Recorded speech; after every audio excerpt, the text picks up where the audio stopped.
കർത്താവിൻ്റെ പരിശുദ്ധമായ നാമം വാഴ്ത്തപ്പെടുമാറാകട്ടെ. അനുഗ്രഹിക്കപ്പെട്ട ഈ നല്ല പ്രഭാതത്തിനാണ് കർത്താവിന് സ്തോത്രം ചെയ്യുന്നു. ഈ പ്രഭാത സന്ദേശം കേൾക്കുന്ന എല്ലാ പ്രിയപ്പെട്ടവർക്കും വീണ്ടും വരുന്നവനായ ക്രിസ്തയേശുവിൻ്റെ നാമത്തിൽ എൻ്റെ പ്രഭാത വന്ദനങ്ങളെ ഈ നിമിഷം അർപ്പിക്കുകയാണ്. പ്രാർത്ഥനയോടെ ദൈവാസികത്തോടും കൂടി ഈ സന്ദേശത്തിലേക്ക് നിങ്ങളുടെ ശ്രദ്ധയെത്തിരിക്കുന്നു. 1 കൊരിന്ത്യർ ലേഖനം 13-ാം അധ്യായം അതിൻ്റെ 2-3 വാക്യങ്ങൾ. എനിക്ക് പ്രവചന വരമുണ്ടായിട്ട് സകല മർമ്മങ്ങളും സകല ജ്ഞാനവും ഗ്രഹിച്ചാലും മലകളെ നീക്കുവാൻ തക്ക വിശ്വാസമുണ്ടായാലും സ്നേഹമില്ല എങ്കിൽ ഞാൻ ഏതുമില്ല. എനിക്കുള്ളതെല്ലാം അന്നദാനം ചെയ്താലും എൻ്റെ ശരീരം ചുടുവാൻ ഏൽപ്പിച്ചാലും സ്നേഹമില്ല എങ്കിൽ എനിക്കൊരു പ്രയോജനവും ഇല്ല. ഈ വാക്യങ്ങൾക്കാണ് ദൈവത്തിന് സ്തോത്രം ചെയ്യുകയാണ്.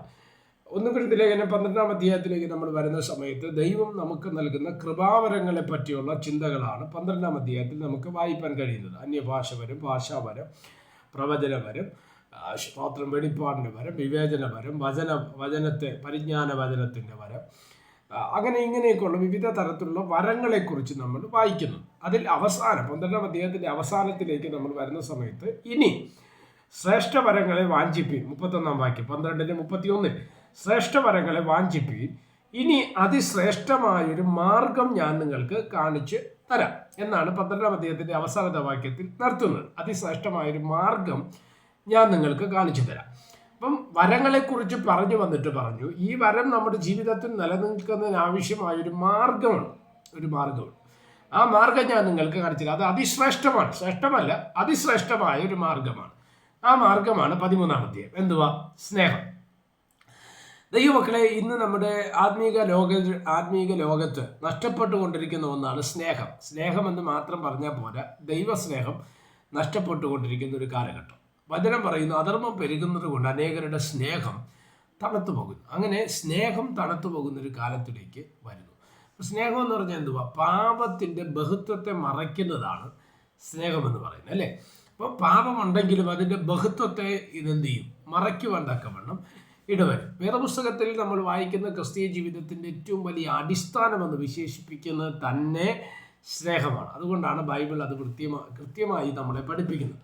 മത്തായി സുവിശേഷം 5, 6, 7 അധ്യായങ്ങൾ നമ്മൾ വായിക്കുന്ന സമയത്തൊക്കെ ഗിരിപ്രഭാഷണത്തിൽ യേശു കർത്താവ് നമ്മുടെ മനുഷ്യജീവിതത്തിൽ പ്രായോഗികമായിട്ട് നമ്മൾ പാലിക്കേണ്ട വിവിധ വിഷയങ്ങളെക്കുറിച്ച് പരാമർശിക്കുന്നതിൻ്റെ കൂട്ടത്തിൽ പറയുന്ന ഒരു കാര്യമാണ് ശത്രുവിനെ സ്നേഹിപ്പിൻ. സ്തോത്രം. ശത്രുവിനെ എന്ത് ചെയ്യണം?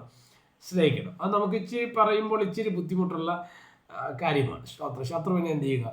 സ്നേഹിക്കുക. അവരുടെ അനുഗ്രഹത്തിനായിട്ട് പ്രാർത്ഥിക്കുക. നമ്മൾ സദൃശവാക്യത്തിൻ്റെ വാക്യമുണ്ട്, ശത്രുവിന് വിശക്കുന്നുവെങ്കിൽ തിന്മാൻ കൊടുക്കുക, ദാഹിക്കുന്നുവെങ്കിൽ കുടിപ്പാൻ കൊടുക്കുക, എന്നാൽ നിങ്ങൾ അവൻ്റെ മേൽ തീക്കനൽ കുന്നിക്കും. അപ്പോൾ എന്തിനാണ് ശത്രുവിന് ആഹാരം കൊടുക്കുന്നത്, എന്തിനാണ് വെള്ളം കൊടുക്കുന്നതെന്ന് ചോദിച്ചാൽ നമുക്ക് പറയാൻ പറ്റുന്നൊരു മറുപടിയാണ് എന്തുവാ? അവൻ്റെ തലമേൽ തീക്കനൽ കുന്നിക്കും എന്നുള്ളൊരു ചിന്തയാകത്തുള്ളൂ, അല്ലേ? അതുകൊണ്ടൊക്കെയാണ് നമ്മളത് ചെയ്യുന്നത്. പക്ഷെ പുതിയ നിയമം പഠിപ്പിക്കുന്നത് എന്തുവാ? ശത്രുവിനെ നിങ്ങൾ സ്നേഹിക്കണം. എങ്ങനെ സ്നേഹിക്കണം? ആഴമായി സ്നേഹിക്കണം. യേശു കർത്താവിൻ്റെ സ്നേഹം എന്തുവായിരുന്നു? കാൽവരി ക്രൂശിൽ 39 അടിയടിച്ച് 3 ആണിമേൽ തറച്ച് യേശുവിനെ കിടത്തിയിരിക്കുന്ന റോമൻ പടയാളികളെ കണ്ട യേശു കർത്താവ് പറഞ്ഞ എന്തുവാ?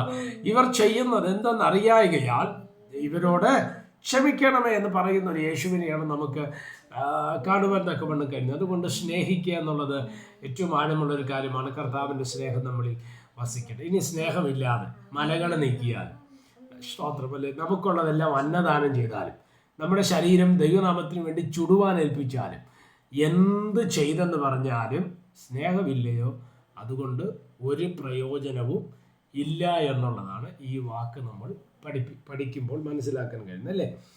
സകല ജ്ഞാനമുണ്ട്, പ്രവചനപരമുണ്ട്, മലകളെ നീക്കാൻ വിശ്വാസമുണ്ട്, എനിക്കുള്ളതെല്ലാം അന്നദാനം ചെയ്യുന്ന സ്വഭാവമുണ്ട്, എൻ്റെ ശരീരം ചുടുവാൻ ഏൽപ്പിച്ചാലും സ്നേഹമില്ല എങ്കിൽ ഒരു പ്രയോജനവും ഇല്ല, നീ ഏതുമല്ല. അപ്പം എല്ലാറ്റിൻ്റെയും അടിസ്ഥാനം ഒരു വലിയ പ്രസംഗകനായിരിക്കുക എന്നുള്ളതല്ല, ഒരു വലിയ പ്രവാചകനായിരിക്കുക എന്നുള്ളതല്ല, വലിയൊരു ശുശ്രൂഷക്കാരനായിരിക്കുക എന്നുള്ളതല്ല. ഏറ്റവും അധികം ശ്രദ്ധിക്കപ്പെടേണ്ട ഒരു വിഷയമെന്ന് പറയുന്നത് നമ്മൾ ദൈവസ്നേഹം നമ്മളിൽ വസിക്കുക എന്നുള്ളതാണ്. ആ സ്നേഹം നമ്മളിലുണ്ടോ?